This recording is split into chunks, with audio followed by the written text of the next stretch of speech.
ఓం గం గణపతయే నమః స్వర్ణలక్ష్మీ నమస్తే అస్తు పరబ్రహ్మ స్వరూపిణి రాజ్యం దేహి ధనం దేహి సర్వకామాంచ దేహి మే.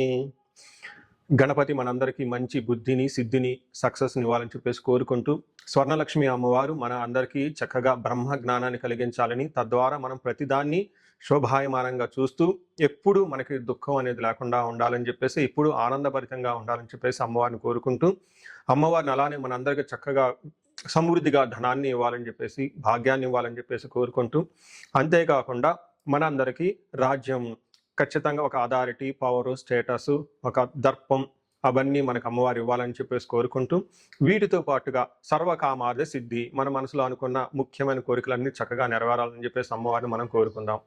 సో మనం జులై మంత్ రాశి ఫలాల గురించి మాట్లాడుకుంటున్నాం కాబట్టి, జులై మంత్ చాలా ముఖ్యమైన అనేక రకాలైన విశిష్టతతో కూడుకొని ఉంది. ఇందులో మనం కొన్ని ముఖ్యంగా చర్చించుకుందాం. ఒకటి, ఈ మాసం వచ్చేటప్పటికి ఫస్ట్ 15 డేస్ నిజ జ్యేష్ఠ మాసంతో ఉంటుంది. తర్వాత ఆషాఢ మాసంతో ఉంటుంది. ఈ జ్యేష్ఠ మాసంలో చాలా వరకు పెళ్లిళ్ళు, ముఖ్యమైన కార్యక్రమాలు ఉన్నాయి.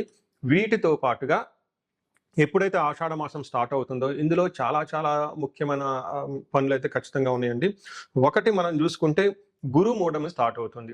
ఎప్పుడైతే గురుమూఢం స్టార్ట్ అవుతుందో ఈ గురుమూఢమి మనకి జూలై 15 నుంచి ఆగస్టు 13 వరకు ఉంది. ఈ డేట్స్లో మనకి వివాహాలు కానివ్వండి, గృహ ప్రవేశాలు లాంటివి శుభకార్యాలు ఎక్కువగా చేయరు. అది ఒకసారి గమనించవలసిందిగా కోరుతున్నాను. వీటితో పాటుగా మనకి ఇంకొక ముఖ్యమైనది ఏమవుతుందంటే, మనకి దక్షిణాయనం స్టార్ట్ అవుతుంది 17వ తారీఖు నుంచి. అక్కడ నుంచి ఇప్పటిదాకా ఉన్న ఉత్తరాయణం కంప్లీట్ అయిపోయి దక్షిణాయనం స్టార్ట్ అవుతుందని గమనించాలి. తర్వాత 25వ తారీఖున మనకి తొలి ఏకాదశి స్టార్ట్ అవుతుంది. దానికి ముందుగా చాతుర్మాస వ్రతం అని చెప్పేసి 4 మాసాలు ముఖ్యమైన మాసాలుగా చాతుర్మాస వ్రతం కూడా ఇందులోనే స్టార్ట్ అవుతుంది.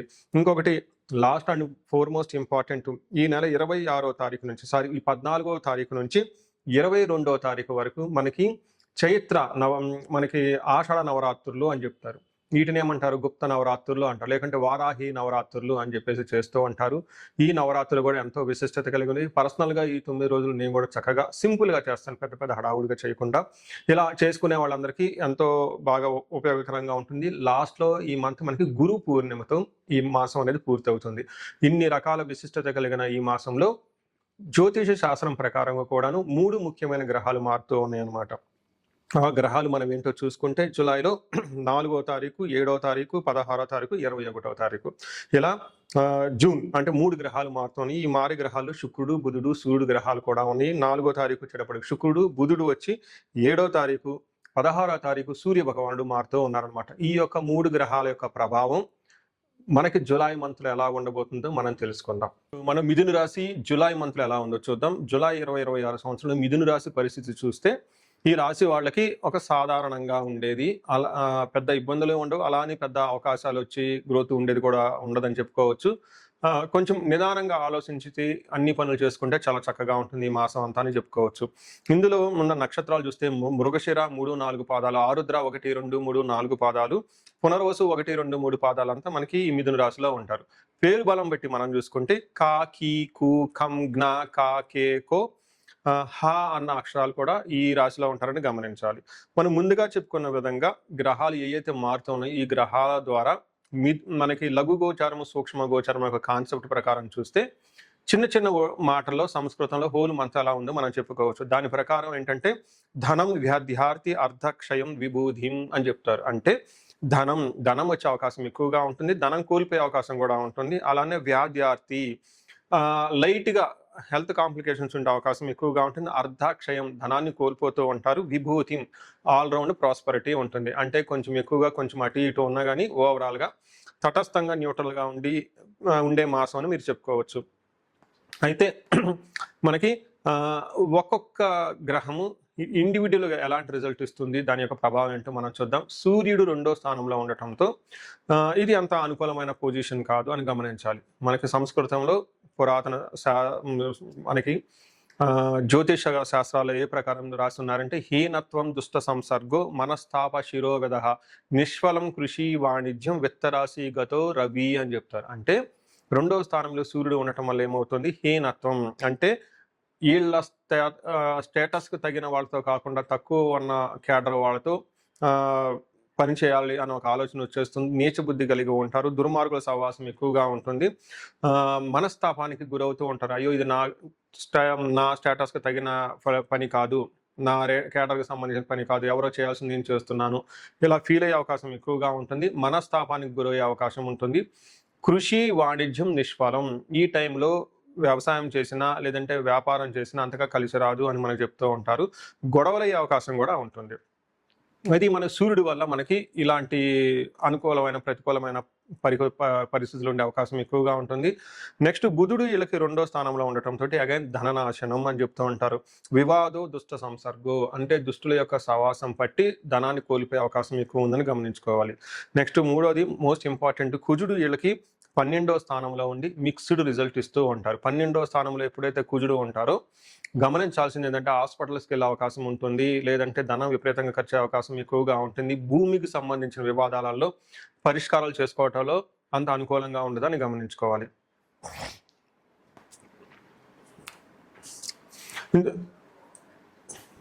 12వ స్థానంలో కుజుడు ఉంటే ఏమవుతుందంటే ప్రవాసం వ్యాధి పీడాంశ బంధు వైరం ధనక్షణం దేహ పీడాంశ సంచారం ద్వాదశకే కుజ అంటారు. అంటే 12వ స్థానంలో ఎప్పుడైతే కుజుడు ఉంటారో విపరీతంగా ట్రావెల్ చేసే అవకాశం ఎక్కువగా ఉంటుంది.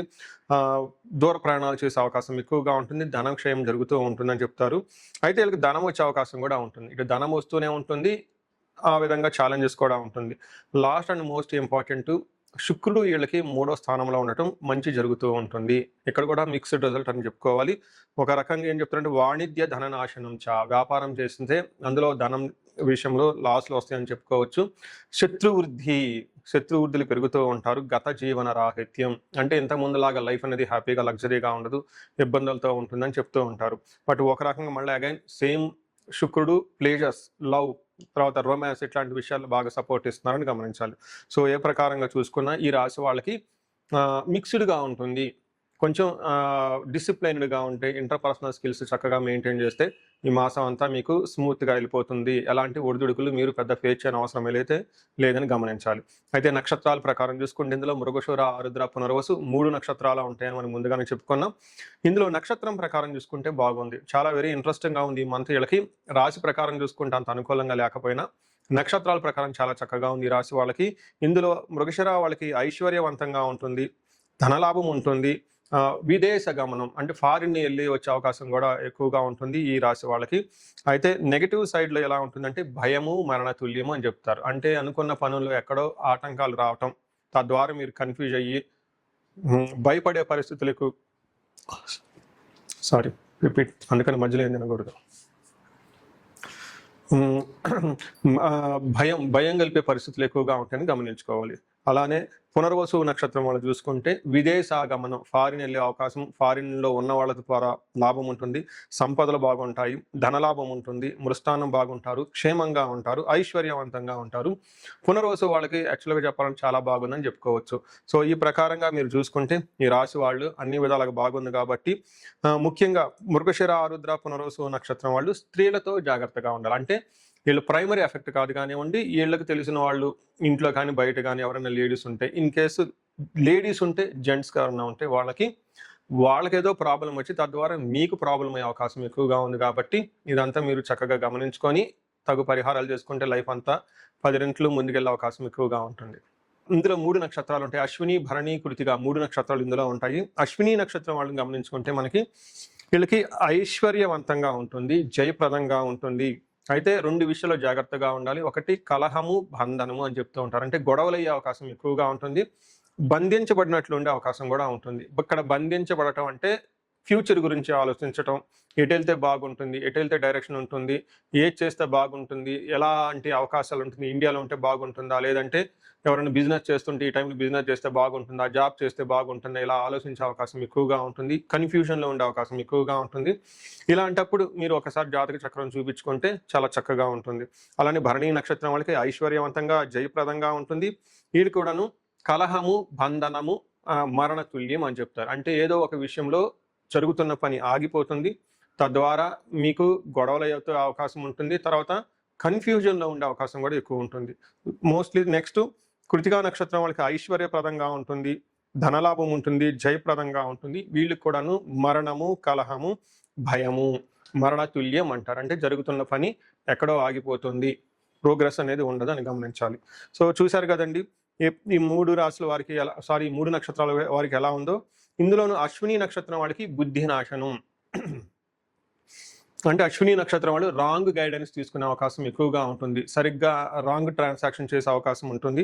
కృతికా నక్షత్రం వాళ్ళకి కార్యహాని, అనుకున్న పనుల్లో స్మూత్గా వెళ్లకుండా కట్టింగులతో వ్యవహారం జరిగే అవకాశం ఉంది. సో ఇవన్నీ గమనించిన తర్వాత మీకు కొన్ని చోట్ల చాలా పాజిటివ్గా ఉంది, కొన్ని చోట్ల చాలా ప్రతికూలంగా ఉందని గమనించుకోవాలి. పరిహారాల్లో భాగంగా ఈ రాశి వాళ్ళు ముఖ్యంగా నేనేం చెప్తానంటేనండి, ఇది గోచార రీత్యం, అంటే గోచార ఫలితాలు అని చెప్తూ ఉంటారు. అయితే మీ ఇండివిడ్యువల్ యొక్క జన్మరాశిలో చూడటం కూడా చాలా ఇంపార్టెంట్.